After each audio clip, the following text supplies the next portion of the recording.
اور وہ جو 3 سال اس ملک سے خود ساختہ جلا وطنی کر کے بیماری کے بہانے وہاں پر مفرور رہے، اشتہاری قرار دیے گئے عدالتوں کی جانب سے، جب واپس آئیں گے تو یہ بیکاری دانشوروں نے بہت بڑا انقلابی لیڈر بنا کر پیش کریں گے اور نیا بیانیہ مسلم لیگ نون کا ہوگا۔ خیر، بات ہو رہی تھی کہ ملک میں جو معاشی صورتحال کس قدر گر چکی ہے، اس وقت عام آدمی کا گزر بسر کیسے ہو رہا ہے، لیکن آپ کے ایک وزیر خارجہ صاحب ہیں جو کبھی کبھی پاکستان کے دورے پر آتے ہیں، کچھ دنوں کے لیے آئے، کراچی میں گئے، مختلف سیلاب زدگان کے ساتھ جو کوئی فوٹو سیشن کیا، دیا کچھ نہیں۔ اب سندھ میں جو سیلاب زدگان کے ساتھ جو زیادتی کی ہے سندھ حکومت کی جانب سے، اس پر تو اب پوری دنیا بھی آپ کو اب فوراً ایڈ آپ کے پاس کیوں نہیں آ رہی؟ سیلاب متاثرین کے لیے آپ کو امداد کیوں نہیں مل رہی؟ اور جو ملی ہے وہ کہاں پر خرچ ہوئی، کس کو دی گئی؟ کسی کے پاس کوئی ثبوت نہیں، وہ بھی ان کی عیاشیوں میں۔ اور آپ کے وزیر خارجہ نے گزشتہ 8 ماہ میں مبینہ طور پر 1.75 ارب روپے جو اپنے بیرونی دوروں پر لگا دیے، اور پھر 7 دن کے لیے امریکہ چلے گئے۔ اور امریکہ سے یہ بھی خبریں آ رہی ہیں، کل ARY نے بھی اس کو چلایا کہ جو روز ویلٹ ہوٹل تھا PIA کی ملکیت تھی، اس سے بھی اونے پونے داموں فروخت کیا جا رہا ہے، اور وہ ایک عربی شیخ ہیں جو جناب وزیر اعظم کے اور شریف فیملی کے کوئی قریبی دوست مبینہ طور پر بتائے جا رہے ہیں، تو وہ خرید رہے ہیں اور اونے پونے داموں اسے خریدا جا رہا ہے۔ اس طرح کی بھی خبریں آ رہی ہیں۔ اور شہباز بلاول بھٹو زرداری صاحب کے وزیر خارجہ صاحب امریکہ کو مزید کچھ تسلیاں دلانے اور مزید انہیں اپنی وفاداری کا یقین دلانے پھر 7 دن کے لیے چلے گئے۔ کبھی FIFA ورلڈ کپ دیکھ رہے ہوتے ہیں، کبھی امریکہ، کبھی یورپ، کبھی پاکستان تو کبھی آتے ہی نہیں ہیں۔ افغانستان میں کل 2 دن قبل جو چمن بارڈر کے کراس دا بارڈر فائرنگ ہوئی، 5 معصوم شہری شہید ہوئے۔ افغانستان کا یہ عالم ہے کہ وہاں پر امریکہ، بھارت، سعودی عربیہ، دیگر ممالک نے وہاں پر کافی اپنے جو وزرائے خارجہ، اپنے سربراہان مملکت وہاں پر بھیج کر ان کے تعلقات طالبان کے ساتھ اچھے کرنے کی کوشش کی، لیکن ہماری انر بانی خان جو اسٹیٹ منسٹر تھی وہ گئی تھی لیکن وہ ناکام رہی۔ ہم نے افغانستان پر توجہ نہیں دی۔ کل جو افغان طالبان جب انہوں نے افغانستان پر قبضہ کیا، حکومت آئی طالبان کی، تو ہم یہاں پہ مٹھائیاں ہم نے تقسیم کی کہ بھئی اب مغربی سرحد جو ہے ہماری جو افغانستان بارڈر ہے وہ تو کم از کم محفوظ ہوگی، وہاں پہ افغان طالبان کی حکومت آ گئی، وہ ہمارے بھائی ہیں، مسلمان بھائی ہیں، تو ہمیں بڑا فخر تھا، ہم نے بڑے مٹھائیاں تقسیم کی تھی، اور وہیں سے ابھی مارا جا رہا ہے۔ جو بارڈر پہ 13 کلومیٹر کی جو فینس لگائی گئی تھی، جو بارڈ لگائی گئی تھی، مبینہ طور پر 1 کلومیٹر جو اربوں روپے اس پہ خرچ ہوئے تھے، 1 کلومیٹر وہ بھی انہوں نے تقریباً توڑ دی۔ بھائی یہ کیا ہو رہا ہے؟ ہم کس سمت جا رہے ہیں؟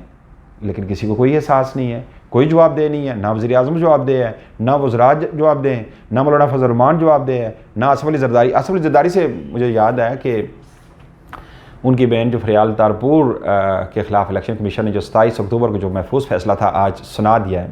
سندھ کے جو 2 رکن اسمبلی جو تھے ارسلان تاج اور رابعہ اظفر نے ان کے خلاف الیکشن کمیشن میں نااہلی کے لیے درخواست دائر کی تھی، لیکن الیکشن کمیشن کا کہنا ہے کہ جی اراکین اسمبلی کی نااہلی کے لیے ٹھوس شواہد چاہیے ہوتے ہیں، یہ شاید ان کے خلاف کافی نہیں ہے۔ بھائی الیکشن کمیشن کیسے کر سکتا ہے؟ آصف علی زرداری کی بہن کو نااہل کر سکتا ہے؟ الیکشن کمیشن نے تو نااہل کرنا ہوتا ہے، PTI کے اراکین اسمبلی کو کرنا ہوتا ہے، عمران خان کو کرنا ہوتا ہے۔ فریال تارپور کو کیا مجال اسکندر راجہ صاحب کی کہ وہ فریال تارپور کو نااہل کریں؟ بھائی انہوں نے کہا کہ جی وہ شواہد ناکافی ہیں، انہیں نااہل قرار نہیں دیا جا سکتا۔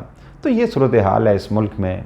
میرے دوستوں، میرے بھائیوں اور میرے ہم وطنوں، آج جو اس ملک کا جو حال ہے میں اس پہ ہی بھر سکتا ہوں اور کچھ نہیں کر سکتا۔ ایک اور خبر ہے کہ اسلام آباد ہائی کورٹ میں شہری کی درخواست پر عمران خان کے خلاف جو اثاثاجات چھپانے میں ان کی مبینہ بیٹی جو ٹیرن ہے، وہ الیکشن کمیشن میں جو کاغذات نامزدگی کے لیے جو انہوں نے فارم جمع کروائے تھے اس میں انہیں سے ظاہر نہیں کیا گیا تھا۔ 2 بیٹوں کو ظاہر کیا گیا تھا، اس بیٹی کو مبینہ طور پر ظاہر نہیں کیا گیا تھا۔ ان کے خلاف آج کیس جو سماعت کے لیے مقرر ہو گیا، 20 دسمبر کو اس کی سماعت ہوگی۔ اب یہ کہا جا رہا ہے نا کہ عمران خان کو نااہل کرنے کی بھرپور کوشش کی جائے گی، الیکشن کمیشن بھی اپنا پورا زور لگائے گا، اور اس وقت جو کہ NRO 2 مکمل ہونا ہے، میاں نواز شریف سے یہ وعدہ کیا گیا تھا کہ انہیں باعزت واپس لایا جائے گا۔ تمام شریف فیملی کے جو کرپٹ جو لوگ تھے جن پر اربوں روپے کی کرپشن تھی، مبینہ طور پر مجموعی طور پر 42 ارب روپے کی جو کرپشن تھی، وہ سارے کیسز ختم کیے جائیں گے، میاں نواز شریف کو واپس لایا جائے گا اور عمران خان کو نااہل کیا جائے گا۔ یہ جو مبینہ طور پر اسے بتایا جا رہا ہے کہ جو NRO 2 رجیم چینج کے ذریعے جو حکومت لائی گئی تھی، اس سے یہ معاہدہ کیا گیا تھا اور اس کی امپلیمنٹیشن تیزی سے ہو رہی ہے۔ NRO 2 اپنے اختتامی مراحل میں اور صرف ایک ابھی اشتہاری باقی رہ گیا، اس نے واپس آنا ہے، اس کے بعد NR2 مکمل ہو جائے گا، اور جو جتنے بھی نیب کیسز تھے وہ سارے اب ختم کیے جا رہے ہیں۔ 11 ارب روپے کے اب تک مبینہ طور پر جو کرپشن کیسز تھے وہ نیب کے ختم کیے جا چکے ہیں، مزید بھی ختم ہوں گے۔ یہاں پر PDM کے کسی رکن اسمبلی یا کسی سیاسی لیڈر کے خلاف کوئی مقدمہ نہیں رہے گا، سارے دودھ سے دھل کر صاف ہو جائیں گے۔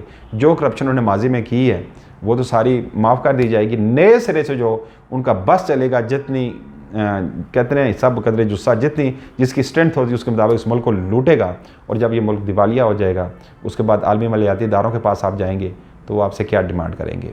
لیکن انہیں کیا، ان کا تو یہ ملک ہی پاکستان نہیں ہے، ملک میں لوٹنے کے لیے آتے ہیں، اس کے بعد لوٹ مار کرنے کے بعد یہ فرار ہو جاتے ہیں اپنے اپنے ممالک میں، کوئی برطانیہ چلا جاتا ہے، کوئی امریکہ چلا جاتا ہے، کوئی آسٹریلیا چلا جاتا ہے۔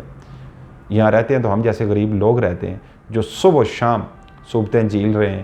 یہاں پہ مہنگائی کی صورتحال یہ ہے کہ رات کو سوئیں تو ریٹ اور ہوتے ہیں، صبح اٹھیں تو عام جو اشیاء ضروریہ ہیں جو عام آدمی کی پہنچ سے دور ہو رہی ہیں، اور میرے بیکاری دانشور آج بھی ان حکمرانوں کو کہ جنہوں نے اس ملک کا بیڑا غرق کر دیا ہے انہیں سپورٹ کر رہے ہیں۔ انوار عباسی کو اجازت دیجیے گا، چلتے چلتے میں آپ سے ریکویسٹ کروں گا کہ اگر ہو سکے تو میرا YouTube چینل سبسکرائب کر دیجیے گا۔ آپ کا بہت شکریہ۔ پاکستان زندہ باد۔